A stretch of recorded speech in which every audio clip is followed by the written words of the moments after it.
Welcome to Study the Solopreneur, a series where we learn about the rewards and challenges of those who've built a successful career for themselves while paving the way for others like you to do the same. I am your host, Dana Gore, and I'm glad to have you with us. So let's get started.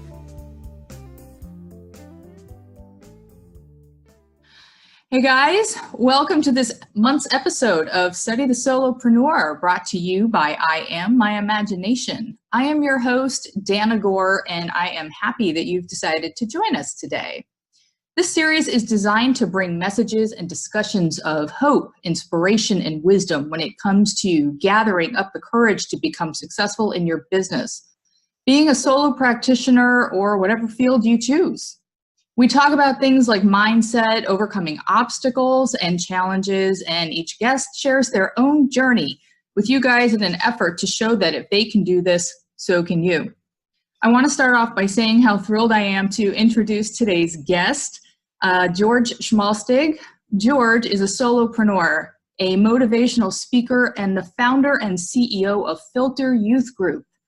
That is a nonprofit organization designed to help and mentor and motivate kids and to create real solutions that strengthen families.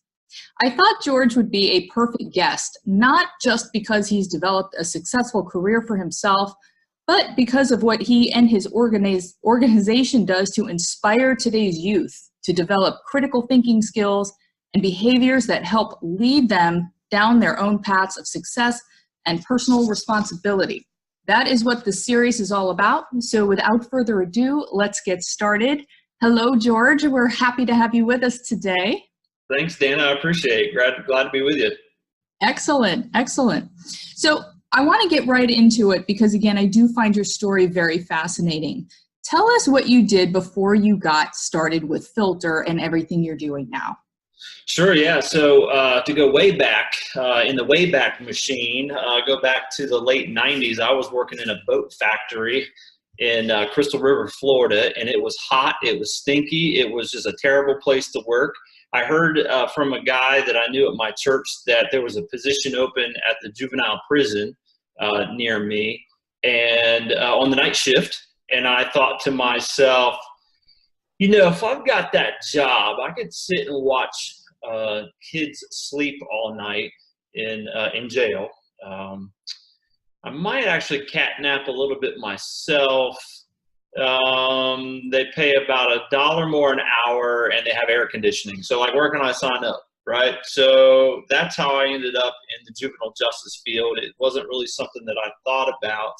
And leading up to the creation of Filter back in 2011, I just worked in various juvenile justice programs, whether it be that juvenile prison. I worked in a couple of medium security juvenile facilities. I worked in some prevention programming, like after school programming, to help keep kids out of the system. So it's just been quite a journey and quite a few different aspects of the juvenile justice field. Gotcha. So what made you decide you wanted to start working as a solopreneur, open your own business, do your own thing? Sure, yeah, so a few things. I mean, really, I got to that point in 2011 where I had all these years of experience going back to, it was March of 1998 I started. So this very month, I guess maybe just a few days from now, will mark the beginning of my 22nd year working with kids. I know what the viewers are thinking. I started when I was like 9, right? So 22 years beginning this month. And, I just, in 2011, I've just sort of taken inventory of my life, my skills, where I wanted all of this to go.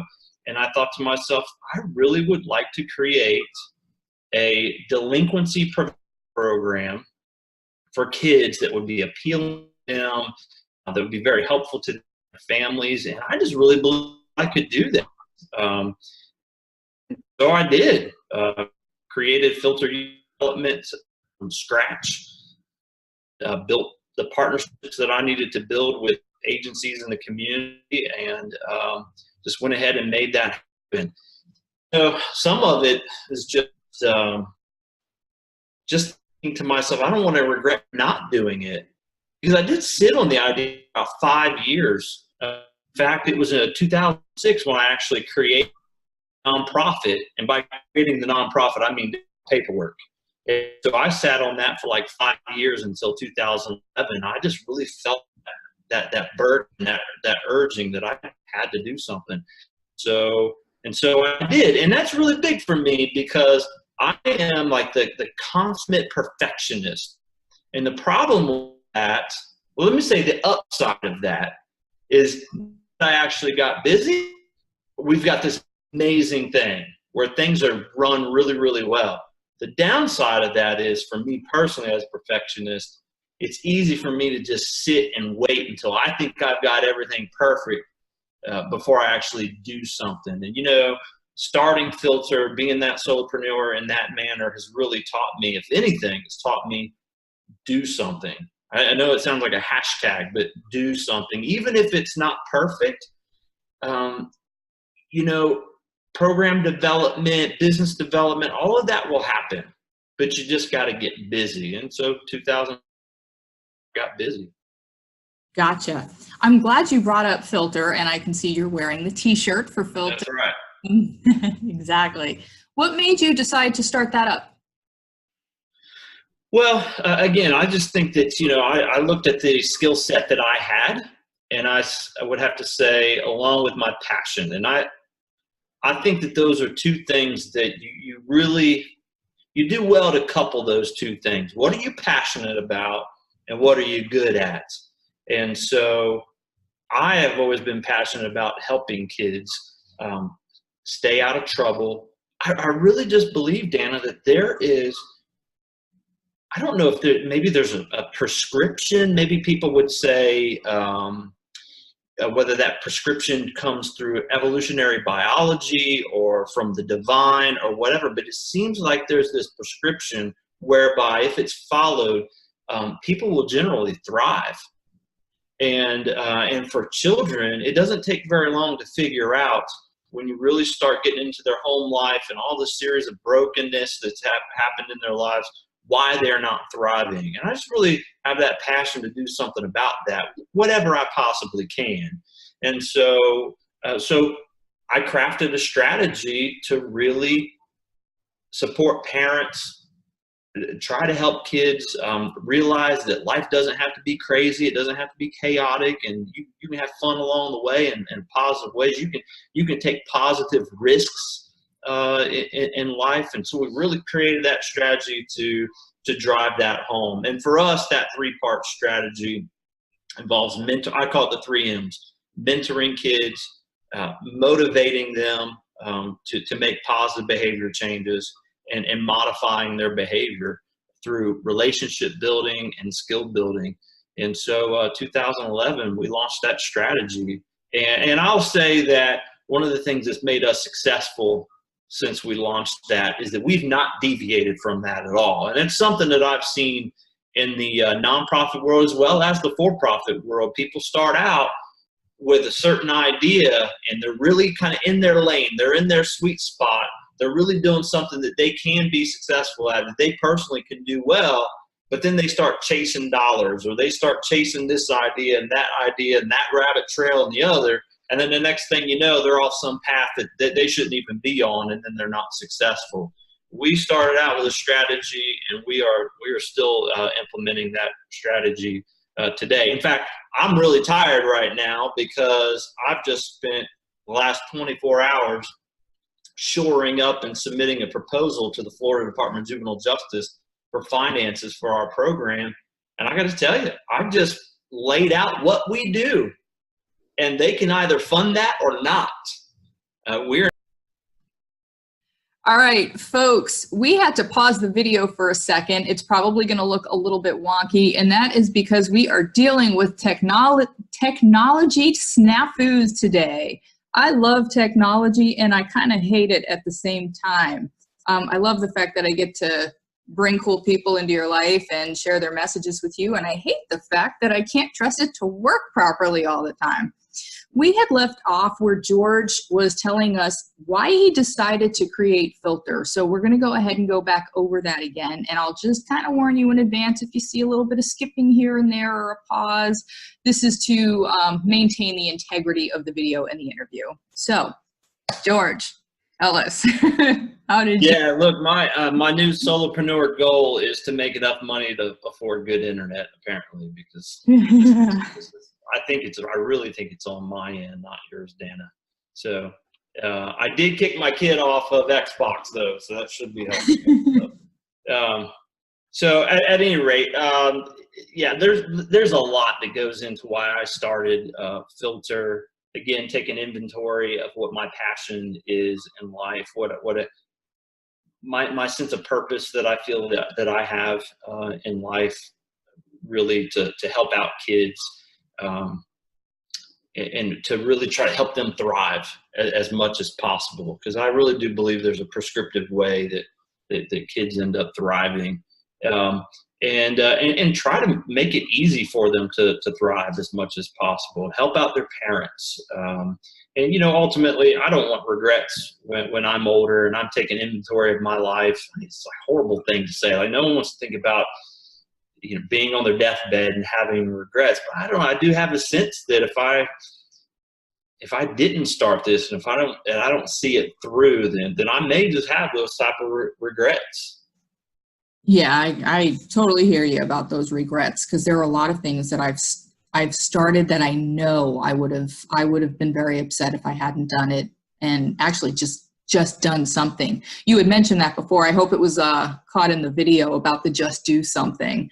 And I'd be happy to reiterate that. For me personally, I was saying, as a perfectionist, it's easy for me to sit on a dream, it's to sit on a vision and not implement that, because everything's not perfect yet. But Filter has definitely taught me to just go ahead and do something. And like I said, it just kind of sounds like a bad, corny hashtag, do something, but it's true. If you just get the ball rolling, then the resources will come, the ideas will come, the people will come along to help make it a reality. So I say now, just do something and be steady.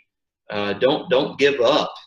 Just keep on plugging away. Someone said to me once, just keep chipping away. You'll strike gold eventually. And I feel like, I don't know if we've struck gold at Filter. I think we certainly have. Maybe we could take that case by case scenario with kids and families we work with, but we're doing some great stuff. Cool. I can tell. Tell us, how has this impacted the lives of the kids and the families that you've been working with? And then when you're done with that, or, just go ahead and include it. I know there's dirt bikes involved, and I know people are going to want to hear about that.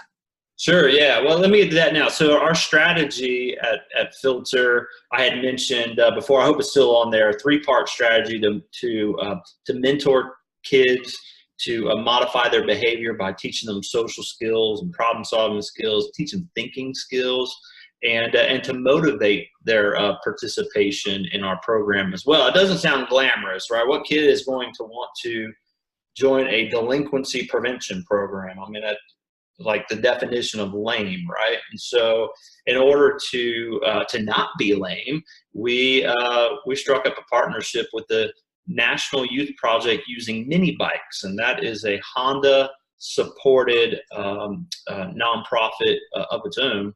And what they do is they partner with local nonprofits like Filter, and they provide us with Honda dirt bikes and training. And so we teach kids how to ride Honda dirt bikes, and every week those kids earn ride time based on their grades, their behavior, their effort towards completing goals, meeting behavior expectations. So that's how they earn ride time. So quite a unique program. Last count, I think there's 33 such programs in the whole country. And so, it's very innovative, very engaging. How has that impacted kids? Well, first of all, you're on a Honda dirt bike that costs $3,000 for so many kids. That would never even be an option to them. The kids that have a tendency to get in trouble, taking, right, thrills. So we provide with a a healthy risk, I would call it. You know, spend 5 hours a week with kids, and so I filters an intensive mentoring program, because in traditional mentoring you'd spend an hour with a kid, and so you can't spend that type of time with kids every week and parents, teaching them social skills and problem solving skills and getting them out on bikes, building relationships, that adventure-based activity, and not have some good results. And so what those look like for us is kids with a more positive outlook on life. We encounter so many that have cognitive distortions, right? They have the thinking is messed up. Some of that is, you know, things like viewpoint on life, having a negative viewpoint on the intentions of others before you even know who they are. And so, you know, building relationships with people, helping kids to see that there are people that want good things for them, that can teach them really good things. And listen, their parents have those same distortions. I'm sure I have some cognitive distortions as well that need to be rearranged, and I could be doing better in life if they were. We all do. We're all broken to some degree. And so what we want to do is we want to enter in to people's brokenness and do life with them. And when you do that, you get really good results. I don't really like programs for kids that I consider to be drive-by interventions. So a drive-by intervention to me is get kids into a gymnasium somewhere, school or whatever, and we get someone up to rah, rah, rah, and everyone feels great about themselves, and then they leave and they go back to their same jacked up situation and nothing's changed in their life at all. All of that type of motivation is fleeting. And so we seek to do life with kids, no drive-by interventions. Do life with them, do life with their parents, and that brings about a lot of change in kids' lives. It sounds it. It sounds it, especially because it sounds like it's not only all-encompassing, but it's ongoing. Absolutely. Yeah, and that's a big deal. And yeah, we all are broken in many, many ways. For me personally, and some of the stuff that I've written about, it's about observing it and owning it and then doing something about it, even if it's directing things a certain way sometimes, you know? Yeah, absolutely. I know that you travel a lot, you do a lot of public speaking. I know that people are also afraid of public speaking, you being one of them. And I want to know, were you always really confident in doing that, or did you have to develop skills to do something like that? Yeah, I had to develop skills, and I think that probably even more so than just that. I don't think that I ever really said I just need to develop this skill on my own. I was kind of pushed into needing to develop those skills. I worked in one of those medium security facilities. Hey folks, we paused again. Technology is great. Let me tell you though, real quick, we're going to pause every now and then if I feel that, you know, the video has stopped and George remembers the question I asked him. But sometimes you got to work with what you have. This is exactly what we're doing. We're working with what we have. And just like he had said before, just do something. This is me. This is us taking some of the situations we're dealing with the frozen video, and we are just doing something with it by plowing through. So, George, tell us about your public speaking. Yeah, so I never thought to myself, you know, I want to be a public speaker one day, so I'm going to work on that skill. It seems to me as I reflect back, I was just put into situations where I just needed to develop that skill. So I worked in a medium security juvenile facility where after each meal, one of the staff members had to lead what was called chuck wagon. And that was, you're in front of 50 kids, the staff that are watching them. So there might be 55, 60 people in the room. And it was your responsibility to prepare something, whether it be a game or some type of talk or something, hopefully not that would hopefully not bore 60 people. And you have to deliver that. And just part of the job. And so it wasn't a threatening environment either. It was an environment where I could develop that skill without tons of pressure. And I think that helped greatly. Now, pressure would come. Pressure would certainly come later.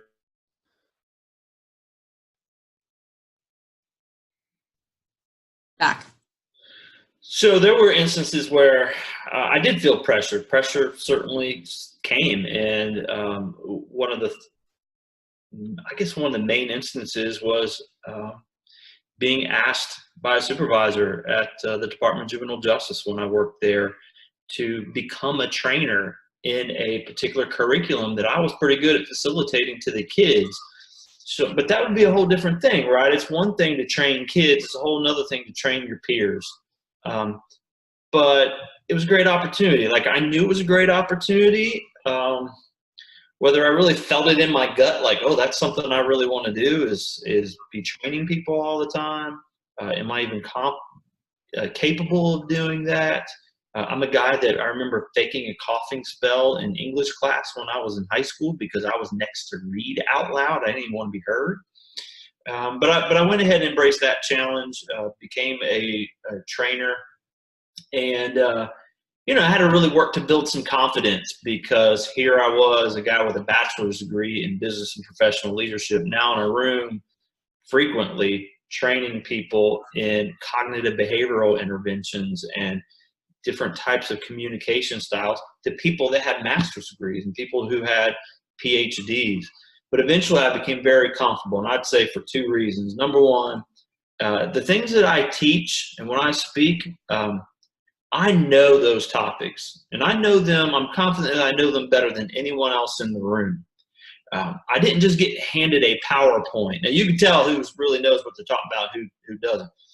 I didn't get given a PowerPoint by someone and then learn the PowerPoint where I would just recite it like it was actually a teleprompter. I looked at those PowerPoints that I had to train, and I took point by point by point and researched everything I possibly could to make myself truly an expert on whatever it was I was teaching. And that gives me a sense of confidence when I get into a training room that I can do that. I'd say the other thing that makes me confident is just the knowledge. I don't know how to say this. I really want to do my best job that I can possibly do. Let's say if I got 15 people in a room, I know there's a good chance that 2 or 3 of those people may not even give me a shot. Like, they're a hostage in that training class or that seminar or whatever the case may be. But I'm really going to focus in on the people that, like, their body language and their feedback, everything is telling me that they really are engaged and they want to know what I'm talking about. And I focus on those people, and that helps me out tremendously when it comes to confidence in public speaking. It sounds like it does. I mean, you were talking about learning those PowerPoints. You did the research, so you were doing more than speaking by that point. You were actually just telling your truth. So, and I've heard that that's a great thing to do. You knew the material, and if you know the material, it kind of speaks for itself. Yeah, and know it experientially as well. Like, I often say to groups when I come in to speak, I think that there's this expectation that they may be getting a trainer that doesn't have real world experience. And so I didn't get brilliance confirmed upon me in my field by way of a master's degree or a PhD. I wouldn't say I'm brilliant, but that experience that I have of knowing what it's like to grab the keys and that Motorola radio and head down to a dorm full of 16 juvenile delinquents in a juvenile prison and keeping it together for 8 hours, 16 hours if your relief calls in. That experience is very, very valuable and gives me instant buy-in with people. And I don't give them any pie in the sky ideas. I'm the ultimate realist, very pragmatic. This is the way.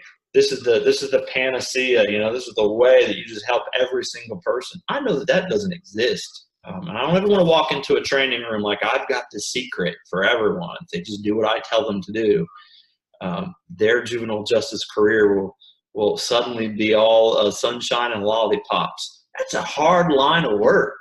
And there's probably people watching that have difficult lines of work, and it may always be challenging to some degree, regardless of how good you get at it. And that's not bad either, because that can just keep you interested for a long time. There's rarely a dull moment in my line of work, that's for sure.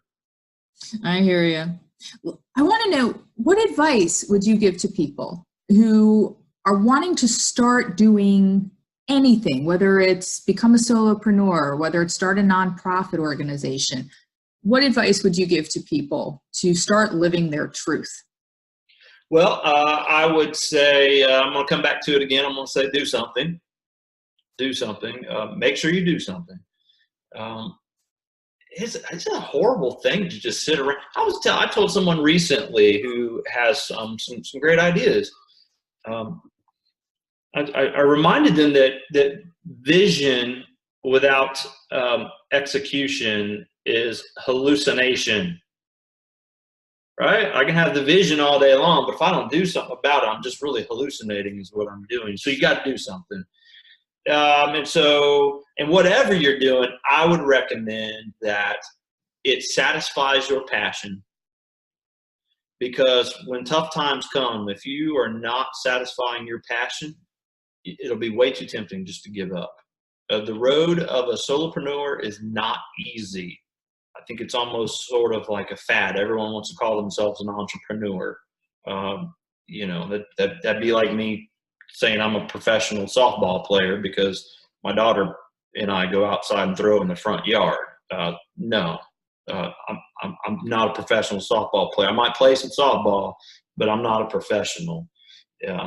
So do something. Make sure that it satisfies your passion. So when tough times come, you don't give up, and learn. Like don't stop learning. Passion is not enough, I don't believe. Like you still have to have some core competency in whatever it is that you want to do. That can develop over time. So I say do something. Your competencies may not be at their peak level when you start, but there's that starting point. You got to have some competency, and that competency has to just continue to grow over time. And you might start developing that competency even before you initiate some of those first moves to really launch your business. A guy on who podcasts and does a lot of social media stuff, social media expert I like to listen to, calls it your 7 to 2, right? 7 p.m. to 2 in the morning. Maybe you need to be on the internet learning or doing whatever you've got to do to develop that competency so that you can be successful at whatever it is that you want to do. So do something you're passionate about, and know what you're doing. I hear you. And I agree. And we've talked a little bit before about, I was telling you about the online learning platforms, which I am a huge fan of. I love using stuff like Skillshare and Udemy. I know that there are others, but those are the two that I have used. And these days people, I don't know if enough of them realize you don't have to go back to college, and spend a whole bunch of money on a brand new major just to get a great education to do something else that you want to do. You can do it from home. It's inexpensive on your schedule. So I am a huge fan of that. I know that you've got some new projects going on, and I mean, you're a busy guy. I know you've got a new website that's being built. Tell us about that. Well, I've been saying recently that as I start my 22nd year in the juvenile justice field, I've traveled around the country doing consulting and training, started a nonprofit. My wife and I have taken 5 juvenile delinquents into our home over the years, the last 15 years, to try to help them get their lives together. So this has been a true life mission. It's not been something where I get my kicks by putting a suit on and showing up in a training room somewhere and say, hey, listen to me. This has been quite a journey. It's been a tough journey. And a lot of learning for me has taken place. A lot of learning about what makes people tick. And And so at any rate, I have a lot to say. And people watching this might kind of get that idea. I've got a lot to say. And so I feel like I'm about ready to pop. And so I have started a new website, georgeschmalstig.com. I know it's my long German last name. You probably just have to find it by clicking on something, following a link, which I know you'll post for people. But that's going to be a site where people can go learn about the trainings that I offer, maybe even sign up to participate in a training. I'll be starting a podcast soon where I'll be interviewing people that hey, I find interesting, right? And their perspectives, and I won't always agree with them, and which I love. Right? Like, we don't have enough of that type of conversation in the world these days, in my viewpoint, where we just disagree, get to share our attitudes and beliefs about things, our thoughts and feelings about things, and be okay when someone doesn't agree. I plan to write some articles on things like fundraising and people's cognitive structure and cognitive distortions, and some things that we've talked about today. And so it's been a long time that I've been in a training room, and while I go into a training room, I'm there to instruct, I'm there to teach people things. I always walk away after a training experience with folks having learned stuff. And it's exciting to me to think that maybe I don't have to go to the training room to do that. Maybe I can interact with people through podcasting and social media, writing articles, this sort of thing, and experience more of that, which I think is great. Awesome. Folks, we are going to wrap this up. As George said, I am going to throw the links to georgeschmalstig.com and to the Filter Youth Group website as well, which I'm pretty sure is .org, if I'm not mistaken. I'm going to throw all of that stuff into not only the link description in the video, but in the accompanying blog post. George, I wanted to ask you before we say goodbye here, what nuggets of wisdom or parting words would you want to dispense to anybody who's looking to do what you're doing?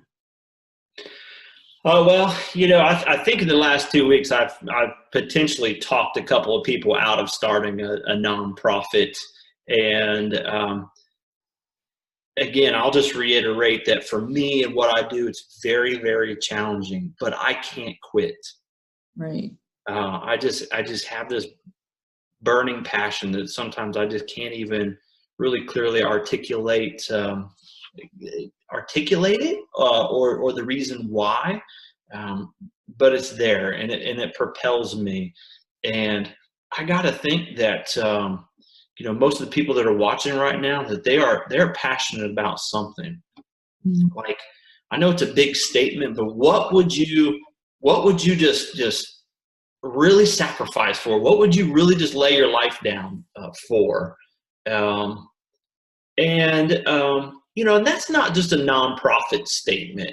I got to think that all the satisfaction that I get out of helping kids and families, that there are people out there that gain that type of satisfaction when they close on a big real estate deal, when they help someone move into their dream home, when they build someone their dream home potentially. And so my line of work is no higher of a calling than anyone else's. We all have our passions, we all have our talents and our abilities. I think some good old-fashioned self-awareness, knowing what those things are, is really, really important and go a long way to helping you to be happy, right? To really pursue those passions and put those gifts that you have to work. I agree. Good old-fashioned self-awareness. Right. I know someone wrote a book about that. Yeah, something like that, right? I might know her. I might know her too. I think she's doing videos now. Yeah, right. All right. George, I want to thank, really from the bottom of my heart, I want to thank you for taking the time to chat with me today. And thank you for being understanding about all the technical snafus and stuff. Eventually, yes, we will both get ourselves some totally kick-ass internet connections and all the right wiring and all that other great stuff. And we'll be able to blame something else when things freeze. We will That's right. We will no longer suffer from frozen video syndrome any longer. Anyway, folks, Study the Solopreneur was designed to keep you in mind. It's meant to help motivate and inspire you to live your truth and to free your mind and to be creative. And without those things, you're probably just following the path, not questioning what's inside of you. And I think that kind of leads to people staying asleep. And that would be a shame, because you guys probably all have gifts inside of you and they need to come out. People are going to benefit from them. So as George said, just do something.